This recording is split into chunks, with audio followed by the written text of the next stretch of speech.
Hello everyone. पुण्याच्या डेक्कन सभेने 18 जानेवारी 1943 doctor Babasaheb आंबेडकरांना रानडे यांच्या 101व्या जयंतीनिमित्त बोलवले.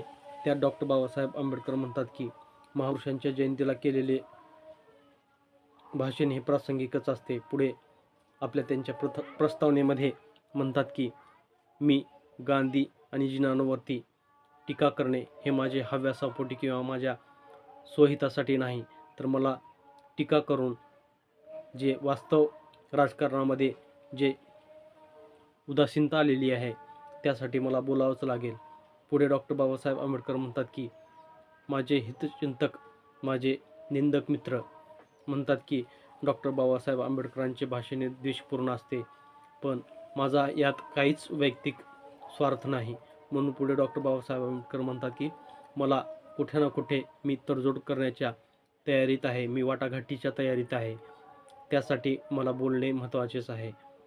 जोपर्यंत माझ्या समाजाचा उद्धार होणार नाही तोपर्यंत मला बोलावेच लागेल. तर हे माझ्या टीकाकारांनी समजून घ्यावे. हा व्हिडिओ आवडला तर कृपया लाईक, सबस्क्राईब करा. धन्यवाद. जय भीम.